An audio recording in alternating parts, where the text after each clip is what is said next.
तो हमने सब कुछ देख करके परमात्मा को ही अपने आप को समर्पण कर दिया और उनको ही आत्मा का ज्ञान हो जाना कि क्या तत्व है, कहाँ से आया है, क्या इसके अंदर ताकत है, कहाँ इसको जाना है, कैसे उत्पत्ति हुई, कैसे कहाँ तक इसको ले जाया जा सकता है, क्या इसकी स्थिति है, कितनी ये जो आपका शरीर है ये स्थूल शरीर है, इसके अंदर सूक्ष्म शरीर है, इसके अंदर फिर कारण शरीर है, फिर महाकारण शरीर है, फिर ज्ञान देही है, फिर विज्ञान देही है, और फिर अलग कुंडलिनी की जो शक्ति होती है, जो अंदर में आत्मा की ताकत होती है, जब वो जगती है तो ये सारी चीजें अपने आप ही दीपक जलाओगे या एक लाइटर जलाओगे, एक मिनट में अंधेरा साफ हो जाएगा।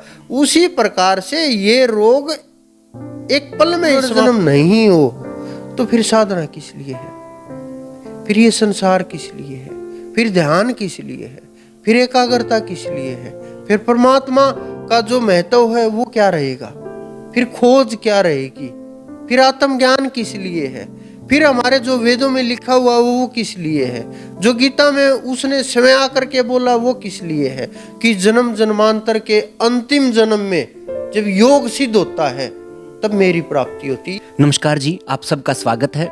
हम आज पहुंचे हैं श्री गोविंद धाम गतौली में। गतौली एक गांव है जो कि जिला जींद में है और तहसील जुलाना लगती है। आज हम गुरु रणदीप जी के साथ हैं। रणदीप जी यहाँ श्री गोविंद धाम में रहते हैं। श्रद्धालु यहाँ आते हैं अपने दुख या संकट या जो भी पारिवारिक जो समस्याएं हैं वो लेकर के गुरु जी के आशीर्वाद से, गुरु जी के प्रवचनों के माध्यम से हमने श्रद्धालुओं से बात की, आए हुए जो लोग हैं उनसे बात की, तो काफ़ी सारे लोगों ने हमें यहाँ की अपनी जो उन्होंने आप बीती थी जो प्रतिक्रिया थी वो दी। इसी बारे में हम और चर्चा करने के लिए रणदीप जी से आए हैं। तो सबसे पहले आप और हम स्वागत करते हैं गुरु जी का। नमस्कार जी। नमस्कार। नमस्कार गुरु जी, सबसे पहले जो मेरा आपसे पूछना रहेगा वो ये है कि जिस उम्र में हमें अपने एक युवा जो शौक पूरे करता है, अलग अलग विषयों पे सोचता है, आप आध्यात्मिकता की तरफ गए, क्या करना? देखो, हर इंसान की अपनी सोच होती है, उसका अपना उद्देश्य होता है और वो किसी भी फील्ड में जाए। कुछ लोग ऐसे होते हैं जो लिखा हुआ उसको पढ़ लिया और मान लिया, कुछ लोग ऐसे होते हैं कि किसी ने बताया और मान लिया, कुछ लोग इस पृथ्वी के ऊपर कुछ % लोग ही होते हैं वो लोग खोजते हैं। तो हमने इस विषय के ऊपर खोज की है, क्योंकि एकदम से हमने गीता का अध्ययन शुरू किया, उसके अंदर जो लिखा हुआ था, जो हमने कि एक तो लिखा हुआ हो, एक समझना हो और एक खोजना हो, तो हमने उसके ऊपर खोज शुरू की। और जब खोज शुरू हुई तो वो फिर ध्यान की तरफ मुड़ गई, ध्यान से परमात्मा की खोज की तरफ बढ़ गए, परमात्मा से स्वयं की खोज की ओर बढ़ गए। और इस संसार एक जैसे ये समझो कि संसार एक पुल के एक किनारे से और दूसरे किनारे से, कि एक तरफ से संसार से जुड़ गए, दूसरी तरफ से परमात्मा से जुड़ गए, आध्यात्म से जुड़ गए। परमात्मा से जुड़ने का अर्थ ये नहीं कि हम संसार से भाग लिए, नहीं, कैसे भी रहो, लेकिन अगर हमारा ध्यान और समाधि उस स्थिति की है, उस श्रेणी की है और हम उस स्थिति तक पहुंच गए, फिर ये चीजें ज्यादा असर नहीं करती। तो इसलिए हम जब लोग संसार की ओर भाग रहे थे, संसार की ओर तो हर जीव भागता है, चाहे किसी भी योनि का हो, लेकिन कुछ अलग हटके करने की सोच और परमात्मा की खोज, या ये समझो पिछले जन्मों के संस्कार जो हमें इस ओर ले गए और परमात्मा की तरफ मोड़ दिया। ईश्वर की भक्ति, ईश्वर को जानने की प्रेरणा ये किस उम्र से शुरू हुई थी? कब से लगन ये अंदर से जगी? ये हम पहले गेम करते थे रेसलिंग का, तो गेम के अंदर भी पवित्रता होती है, उसमें ब्रह्मचर्य, हर चीज का ध्यान रखना, खाना पीना, और वो जैसे कच्चे रेत की दीवार होती है, इस प्रकार से कोई भी गेम हो इसी प्रकार से चलता है। जब आप गेम करने वालों से मिलोगे तो वो आपको बताएंगे। बहुत एक एक कदम संभल करके चलना पड़ता है। तो उसी दौरान जब हम बहुत संभल के चल रहे थे, एक एक चीज का ध्यान कर रहे थे, तो गेम भी एक प्रकार का योग ही होता है, अपने शरीर को साध लेना किसी भी प्रकार से। तो उसमें और ध्यान में बस बहुत कम अंतर होता है। अगर उसी स्थिति में कुछ हैं लोग जो गेम के साथ साथ ध्यान भी करते हैं, मेडिटेशन वो पद्धति है जिससे दिमाग के विचारों को शांत किया जा सके, और जो एक तो शरीर को तप करके साधा जाए, एक मन को साधा जाए। जो आध्यात्म है वो मन की साधना है, गेम है वो शरीर की साधना है। ये करीब हम 14-15 वर्ष के थे, तब ये शुरुआत ध्यान की हो गई थी। कहाँ से प्रेरणा कहाँ से मिली, या कोई किसी गुरु के संपर्क में आए, या सीधे ईश्वर के प्रति लगा हुआ? हमारा जो परिवार था वो आर्य समाज से जुड़ा हुआ था। वो मूर्तिवाद और इन चीज़ों को कमी मानते थे। तो हमने सत्यार्थ प्रकाश भी पढ़ा, वेदों का भी अध्ययन किया, गीता का भी अध्ययन किया, भागवत का भी अध्ययन किया, और भी बहुत से शास्त्रों का अध्ययन किया। तो मन के अंदर एक विचार उत्पन्न हुआ कि क्या ये जो लिख रखा है ये सच है, या बस पुस्तकों की बातें हैं, या बस पोप लीलाएं हैं, या क्या कारण है कि जो ये वेदों ने जो बोला है क्या ये हो सकता है? क्या जो वो बोला गया है कि उस समय ऐसे बैठ करके देख लेते थे, ऐसे विमान होते थे, ऐसे इस प्रकार से अणु परमाणु की खोज होती थी, यज्ञों से इतना प्रभाव होता था, क्या ये आज भी हो सकता है या उसी समय था? तो इस चीज को खोजते हुए हमने बहुत संतों से मिले, हम बहुत ऋषियों से गुरुकुलों के अंदर हम जा करके मिले, लेकिन वो संतुष्टि नहीं मिल पाई। कहीं कोई पैसे के पीछे भागा हुआ था, कहीं कोई अपनी इच्छाओं को लेकर के दौड़ रहा था। किसी से हमने सवाल किए, उन्हें आध्यात्म से जुड़े हुई चीजों से बहुत दूर थे। हम कृपालु जी से भी मिले जिनको जगत गुरु की उपाधि थी। हम वृंदावन में ऐसे से बहुत से महात्माओं से मिले जिनको ये बोलते हैं कि हाँ ये उच्च श्रेणी के महात्मा हैं। हम जब 90 के आसपास की बात है, जब देवराहा, जिसका नाम आपने इतिहास में पढ़ा होगा, देखा होगा, हम वहां गए तो वो शरीर छोड़ चुके थे। जगत गुरु का पद भी उनके पास था, वो बहुत ऊंची श्रेणी के महात्मा थे। तो हम खोजते रहे, लेकिन ऐसा मतलब हमें महसूस नहीं हुआ कि ये गुरु बनाने के योग्य हो, या हमें योग की पद्धतियां सिखा सकता हो, या हमें उस परम तत्व की खोज का रास्ता बता सकता हो। तो हमने सब कुछ देख करके परमात्मा को ही अपने आप को समर्पण कर दिया और उनको ही गुरु धारण कर लिया। सीधा श्री कृष्ण को मैंने अपना गुरु धारण कर लिया। भगवान श्री कृष्ण को आपने गुरु बनाया, तो क्यों भगवान श्री कृष्ण ही क्यों? क्योंकि मैं उनसे बहुत प्रभावित था, गीता के माध्यम से भी और उनके जीवन के माध्यम से भी। जो श्री राम जी का जीवन था वो सीमित था, कि सीमित जीवन था। हर जगह के ऊपर उन्होंने अपने आप को रोक दिया, हर कदम के ऊपर। लेकिन जो उन्होंने जीवन जिया श्री कृष्ण जी ने, जो उन्होंने युद्ध में के बीच में उपदेश दिया, कितना तेज होगा उनके अंदर। उन्होंने जो एक एक पल एक एक उपदेश किया, युद्ध भी किए, रास भी किया, संसार को दिशा भी दी, गोवर्धन पर्वत भी उठा लिया, एक पल में तो ऊपर स्थिति कि जिसका कोई जोड़ ही नहीं, कि रास के अंदर स्वयं शिव भी नाच रहे हैं गोपी बन के। कितने श्रेष्ठ योगी, क्या कहें, योग उनसे उत्पन्न होता है, कि वो योग उनसे ही निकल करके आता है। जैसे हिमालय के अंदर से नदियां निकल के आती हैं, वो योग श्रेष्ठ। तो उनसे बहुत ज्यादा प्रभावित हुए हम।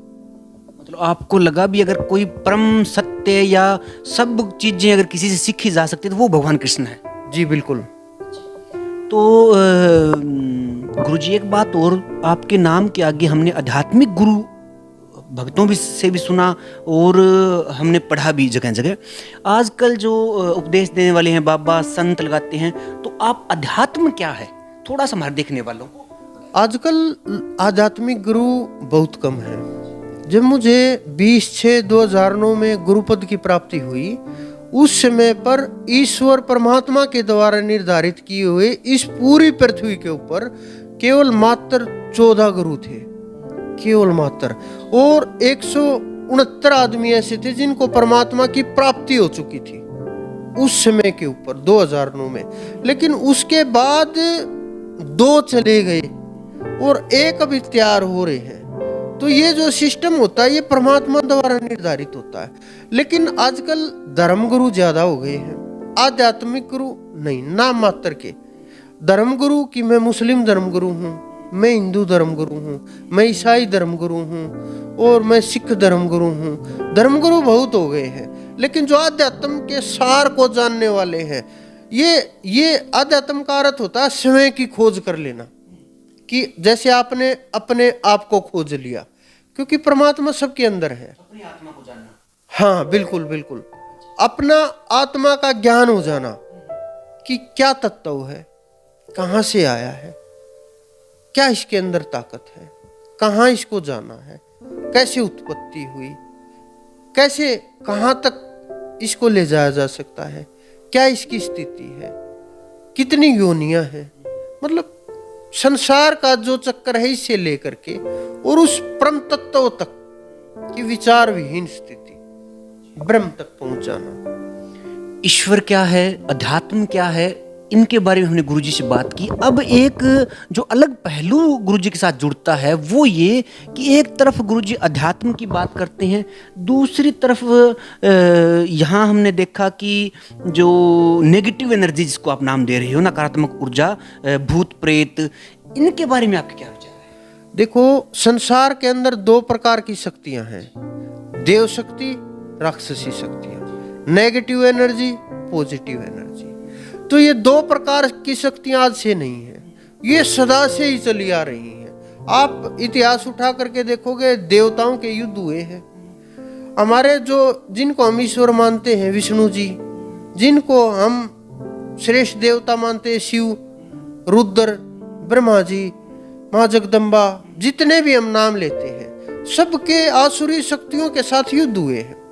तो उसी प्रकार से ये समाप्त नहीं होने वाली, ये कभी भी जब तक धरती रहेगी तब तक ये सब कुछ चलता रहेगा, आज भी आगे भी होता रहेगा।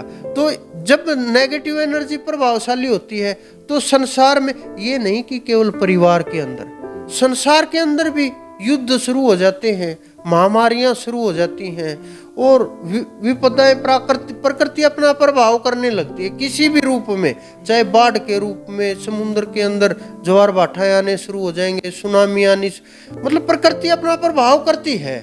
उन चीजों को इफेक्ट करने के लिए इस हिमालय के अंदर भी संत विराजमान है और बहुत जगह जिनको परमात्मा ने अक्षमता दी है वो इनको प्रभावित कर सकते हैं। तो ये सदा से है, थी और रहेंगी।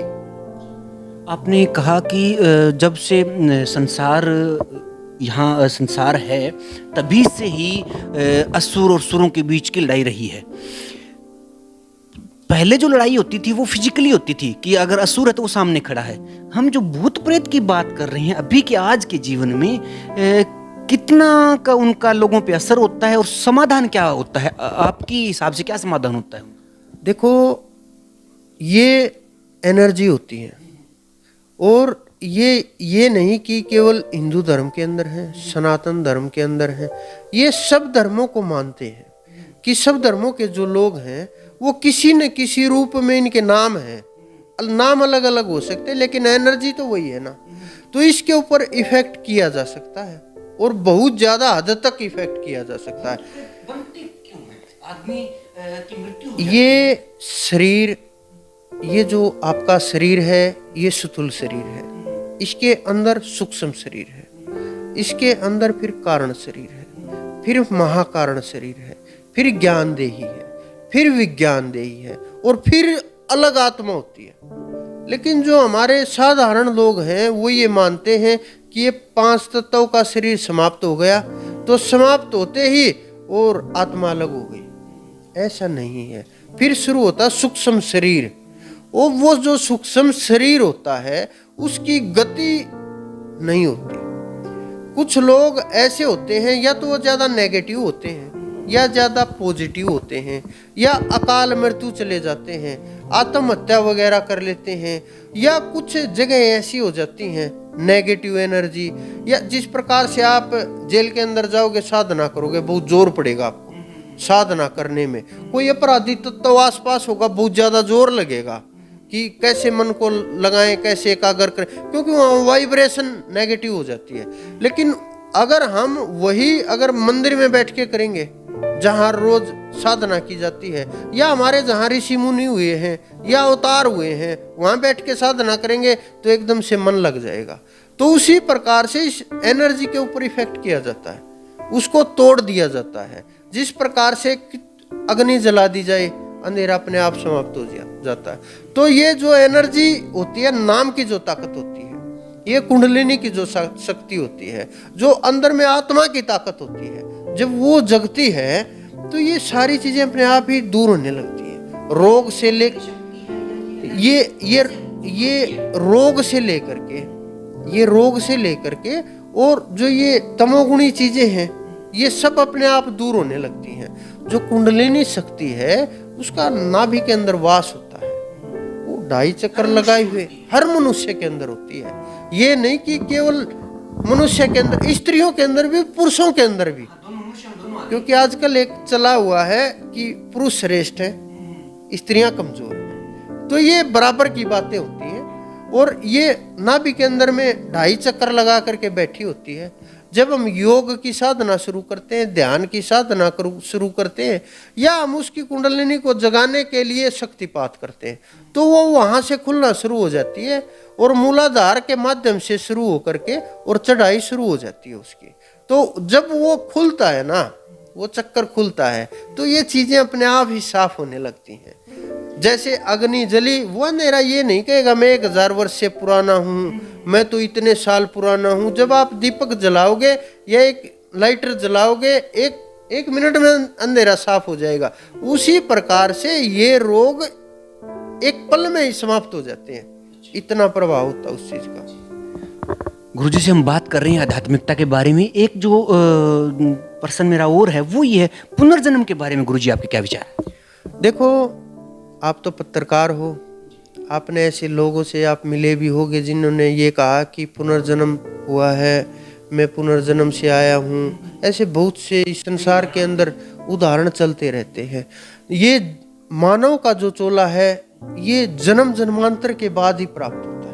पुनर्जन्म का जो खेल होता है, अगर पुनर्जन्म नहीं हो तो फिर साधना किस लिए है, फिर ये संसार किस लिए है, फिर ध्यान किस लिए है, फिर एकाग्रता किस लिए है, फिर परमात्मा का जो महत्व है वो क्या रहेगा, फिर खोज क्या रहेगी, फिर आत्मज्ञान किस लिए है, फिर हमारे जो वेदों में लिखा हुआ वो किस लिए है, जो गीता में उसने स्वयं आकर के बोला वो किस लिए है, कि जन्म जन्मांतर के अंतिम जन्म में जब योग सिद्ध होता है तब मेरी प्राप्ति होती है। ये भगवान श्री कृष्ण के वचन है, ये मेरे नहीं है।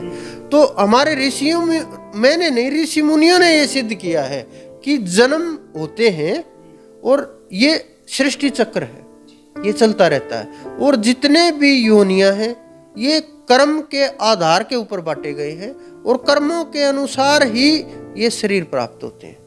गुरुजी, अगर जन्म लगातार हो रहे हैं, एक जन्म के बाद दूसरा जन्म हो रहा है, तो फिर मोक्ष की प्राप्ति कब होगी?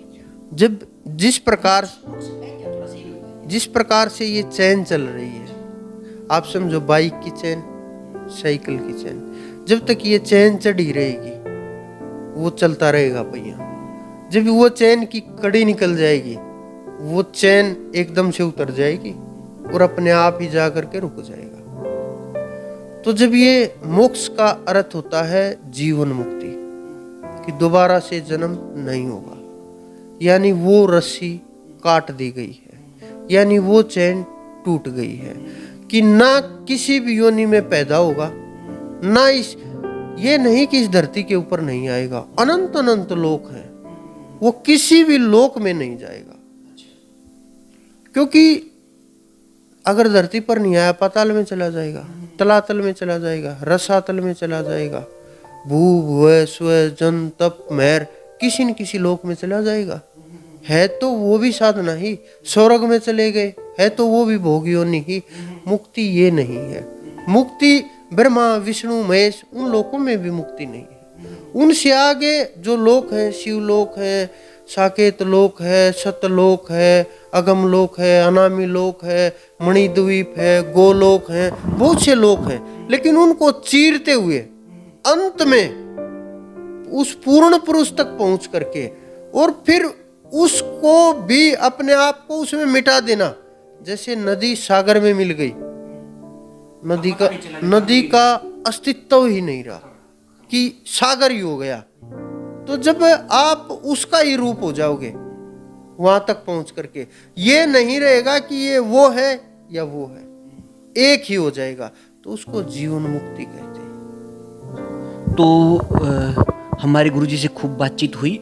एक जो लास्ट गुरुजी आपसे मैं पूछना चाहूँगा वो ये है कि जो आज संसार में इतने दुख हैं, चाहे वो शारीरिक हो चाहे वो मानसिक हो, एक संदेश देखने वालों के लिए कोई भी जिससे कि कुछ संतुष्टि हो, जीवन में ठहराव हो, आनंद की प्राप्ति हो। ये शरीर जिसको हम शरीर मान लेते हैं, ये शरीर एक मशीन की तरह से कार्य करता है। अगर हम संयम में रहेंगे, नियमों का पालन करेंगे, प्रकृति द्वारा निर्धारित किए गए नियमों के अंदर चलेंगे,